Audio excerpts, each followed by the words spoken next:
ಸಣ್ಣ ಕತಿ ಹೇಳ್ತೀನಿ, ಸಮಯ ಇದ್ದಂತವ್ರು ಕೇಳ್ರಿ. ಇದ್ರ ಸಾರಾಂಶ ಬಹಳ ಚಂದ ಐತಿ. ಏನಪ್ಪಾ ಅಂದ್ರ ಒಂದ್ ಊರಾಗ ಒಬ್ಬ ರಾಜ ಇರ್ತಾರಂತ. ರಾಜಾಗ 4 ಮಂದಿ ಹೆಂಡತಿಯರ್ ಇರ್ತಾರಂತ. 4ನೇ ಹೆಂಡತಿ ಮ್ಯಾಲ ರಾಜಂಗ ಬಹಳ ಪ್ರೀತಿ ಇರ್ತದಂತ. ಹಂಗ 3ನೇ ಹೆಂಡತಿ ಮ್ಯಾಲೂ ಪ್ರೀತಿ ಇರ್ತದಂತ. 2ನೇ ಹೆಂಡತಿ ಮ್ಯಾಲೂ ಪ್ರೀತಿ ಬಹಳ ಇರ್ತದಂತ. ಆದ್ರೆ 1ನೇ ಹೆಂಡತಿ ಬಗ್ಗೆ ತಾತ್ಸರ್ಯ ಮನೋಭಾವನೆ ಇರ್ತದಂತ. ಈಗ ನಾನು ಬಿಟ್ಟು ಹೋಗಲ್ಲ ಅನ್ನೋ ಕಾನ್ಫಿಡೆಂಟ್ ಲೆವೆಲ್ ಜಾಸ್ತಿ ಇರ್ತತಿ. ಹಂಗಾಗಿ ಲೀನಿಯನ್ ಸಿಕ್ಕಿರ್ತತಿ ರಾಜಂಗ 1ನೇ ಹೆಂಡತಿ ಮ್ಯಾಲ ಅಷ್ಟಕ್ಕಷ್ಟ ಪ್ರೀತಿ.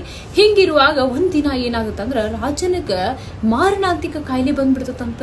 ಹಂಗಾಗಿ ದಿನೇ ದಿನೇ ದಿನೇ ರಾಜನ ಆರೋಗ್ಯ ಕೆಡ್ತಾ ಹೋಗ್ತೈತಂತ. ಹಿಂಗಿರುವಾಗ ರಾಜ ಏನ್ ಮಾಡ್ತಾನಂತ, ಇನ್ನೇನ್ ನಾನು ಹೆಚ್ಚು ದಿನ ಬದುಕಂಗಿಲ್ಲ, ನನ್ ಜೊತೆಗೆ ನನ್ನ ಹೆಂಡತಿನೂ ಪ್ರೀತಿಯ ಹೆಂಡತಿನ ಇಲ್ಲಿಂದ ಕರ್ಕೊಂಡು ಹೋಗೋಣ ಇಹಲೋಕಕ್ಕೆ ಬಿಟ್ಟು ಅಂತ ಹೇಳಿ ಡಿಸೈಡ್ ಮಾಡಿ 4ನೇ ಪ್ರೀತಿಯ ಹೆಂಡತಿನ ಕರೆಸ್ತಾರಂತ. ಕರೆಸ್ದಾಗ ಆಕಿ ಹೇಳ್ತಾಳಂತ, ನೋಡ್ರಿ ನೀವು ನನ್ ಬಾಳ ಇಷ್ಟಪಡ್ತೀರಿ, ಖರೆ ನಾನು ನಿಮ್ಮನ್ನ ಬಾಳ ಇಷ್ಟಪಡ್ತೀನಿ, ಆದ್ರ ನಿಮ್ಮ ಜೊತೆ ನಾನು ಸಹಗಮನ ಮಾಡಲ್ಲ ಅಂತ ಹೇಳಿ ಆಗ 3ನೇ ಹೆಂಡತಿ ಬರ್ತಾಳ. 3ನೇ ಹೆಂಡತಿನೂ ಕೂಡ, ನೋಡ್ರಿ ನಾನ್ ನಿಮ್ಮನ್ನ ಇಷ್ಟಪಡ್ತೀನಿ, ನೀವು ನನ್ನ ಇಷ್ಟಪಡ್ತೀರಿ, ಆದ್ರೆ ನೀವು ಸತ್ತ ಮೇಲೆ ನಾನ್ ನಿಮ್ ಜೊತೆಗೆ ಬರಲ್ಲ, ನಾನು 2ನೇ ಮದ್ವಿ ಆಗ್ತೀನಿ ಅಂತ ಹೇಳ್ಬಿಟ್ಟು ಆಕಿನೂ ಹೊರಟು ಹೋಗ್ಬಿಡ್ತಾಳ.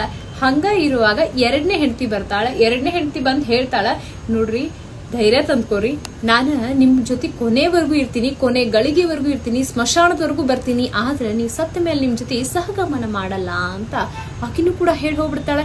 ಇನ್ನು ಕೊನೆಯದಾಗ್ಬಿಡ್ದಕ್ಕೆ 1ನೇ ಹೆಂಡತಿ, ಆಕಿನ ಬಗ್ಗೆ ರಾಜನ್ ತಾತ್ಸರ್ಯ ಮನೋಭಾವನೆ ಇತ್ತಲ್ಲ, ಆಕಿ ಬರ್ತಾಳೆ, ನೋಡ್ರಿ ನೀವು ಸತ್ತ ಮೇಲೂ ನಿಮ್ ಜೊತೆಗೆ ನಾನು ಬರ್ತೀನಿ, ನಿಮ್ ಜೊತೆ ಸಹಗಮನ ಮಾಡ್ತೀನಿ ಅಂತ ಹೇಳ್ತಾಳಂತ. ಅಂದ್ರೆ ಯಾರಪ್ಪ ಇವರು 1ನೇ ಹೆಂಡತಿ, 2ನೇ ಹೆಂಡತಿ, 3ನೇ ಹೆಂಡತಿ, 4ನೇ ಹೆಂಡತಿ ಅಂದ್ರೆ 4ನೇ ಹೆಂಡತಿ ನಮ್ಮ ಶರೀರ, ನಾವು ಸತ್ತ ಮೇಲೆ ಅದು ನಮ್ಮ ಜೊತೆ ಬರಲ್ಲ. ಇನ್ನ 3ನೇ ಹೆಂಡತಿ ಯಾರಪ್ಪ ಅಂದ್ರೆ ನಾವು ಗಳಿಸಿರುವಂತ ಆಸ್ತಿ, ಅಂತಸ್ತು, ಹಣ, ಐಶ್ವರ್ಯ ಎಲ್ಲವೂ ನಾವು ಸತ್ತ ಮೇಲೆ ಅದನ್ನ ಬೇರೆದವ್ರು ಅನುಭವಿಸ್ತಾರೆ.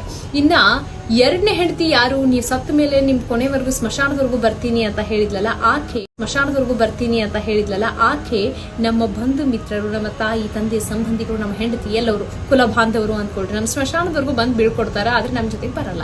ಇನ್ನು 1ನೇ ಹೆಂಡತಿ ನಮ್ಮ ಜೊತೆ ಕೊನೆವರೆಗೂ ಬರ್ತೀನಿ ಅಂದ್ಲಲ್ಲ, ಅವರೇ ಯಾರು ಅಂದ್ರೆ ಅದುವೇ ನಮ್ಮ ಆತ್ಮ.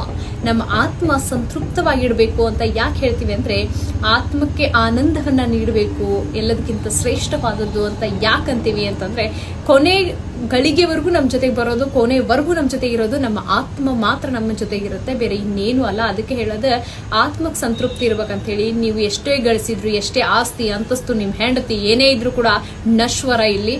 ಆದ್ರೆ ನೀವು ಮಾಡಿರುವಂತ ಪಾಪ ಪುಣ್ಯ ಕರ್ಮ ಎಲ್ಲದಕ್ಕಿಂತ ಹೆಚ್ಚಾಗಿ ನಿಮ್ಮ ಆತ್ಮ ಸಂತೃಪ್ತವಾಗಿದ್ರೆ ಅದಕ್ಕಿಂತ ಹೆಚ್ಚಿನ ಆನಂದ ಇನ್ನೊಂದು ಯಾವುದೂ ಇಲ್ಲ. ಆಸ್ತಿ ಅಂತಸ್ತಿನ ಹಿಂದೆ ಬಿದ್ದು ನಿಮ್ಮ ಆತ್ಮದ ಬಗ್ಗೆ ಗೌರವ ಕೊಡದೆ ಇರೋರ ಜೊತೆ ಇರಾಕ್ ಹೋಗ್ಬೇಡ್ರಿ. ಅಂತ ಸಂಬಂಧ ಬಿಟ್ಟು ಆತ್ಮ ಗೌರವ ಎಲ್ಲಿರುತ್ತೆ ಅಲ್ಲಿ ಬದುಕಿ ಆತ್ಮಕ್ ಸಂತೋಷ ಇಡಿ ಎನ್ನುವಂಥದ್ದು ಇದ್ರ ಕಥೆಯ ಸಾರಾಂಶ.